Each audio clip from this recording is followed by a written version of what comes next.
कहते हैं जब भाग्य बुरा हो तो मीठी नदी का पानी भी खारा हो जाता है। क्या आपको भी यही लगता है? नहीं, हर अनहोनी का कारण भाग्य नहीं होता। कारण होती हैं हमारी असावधानियां। कठिनाइयों में सावधानी सबसे महत्वपूर्ण ढाल है। अनजान मार्ग पर आगे बढ़ने से पूर्व अपने एक पांव को धरा पर जमाना और दूसरे पांव से आगे आने वाली भूमि को टटोल लेना ही समझदारी है।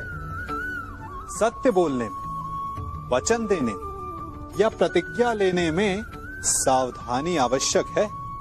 अर्थात सावधानी का अर्थ है पहले भविष्य का आकलन कर लेना।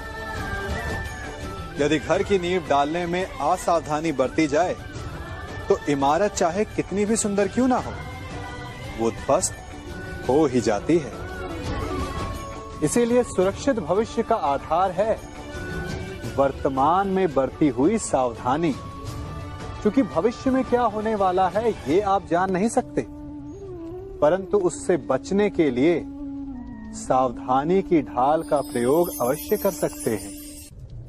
मनुष्य का सबसे बड़ा गुण यह है कि वो सदा अथक परिश्रम करता है और मनुष्य की सबसे बड़ी त्रुटि यही कि वो सदा छोटा मार्ग चुनता है। कदाचित इसीलिए वो वरदान चाहता है, कदाचित इसीलिए वो श्राप से भय खाता है। परंतु जय विजय हानि लाभ की भांति ही श्राप और वरदान केवल भाव मात्र हैं। कब कौन सा वरदान श्राप बन जाए और कौन सा श्राप वरदान में सिद्ध हो जाए, ये केवल मनुष्य के कर्मों पर निर्भर करता है। विष पीकर शंकर महादेव हो गए और अमृत पान करके भी राहु केतु असुर ही रहे। तो सब खेल है केवल भाव और कर्मों का। यदि कर्म और लक्ष्य उचित हो तो श्राप को वरदान बनते देर नहीं लगती, और यदि कर्म अनुचित हो तो वरदान भी श्राप बन जाता है। कभी चुंबक को देखा है कैसे वो लोहे की ओर आकर्षित होता है और कैसे वो लोहे को अपनी ओर आकर्षित करता है? चूंकि उसके स्वभाव में ही आकर्षण है। हम सबके भीतर भी एक ऐसा ही चुंबक होता है, विचार का चुंबक, जो सदा अपने ही जैसे विचारों को आकर्षित करता है। हम जो बोते हैं वही काटते हैं। उसी प्रकार हम जैसा सोचते हैं वैसा ही पाते हैं। साधु ईश्वर का नाम जपता है तो उसे ईश्वर मिल जाता है। अर्थात फल हमारी सोच पर निर्भर करता है। ओस की बूंद यदि केले के पत्ते पर गिरे तो वो कपूर बन जाती, सीप में गिरे तो मोती, और यदि विषधर के मुख में गिरे तो विष। बूंद एक है परंतु उसके प्रारब्ध भिन्न है, क्योंकि उसे आकर्षित करने वालों का व्यवहार भिन्न है। इसलिए यह आप पर निर्भर करता है कि आपको भविष्य में विष चाहिए या अमृत। स्मरण रखें, हम वही बन जाते हैं जैसा हम सोचते हैं, जैसा विश्वास रखते हैं।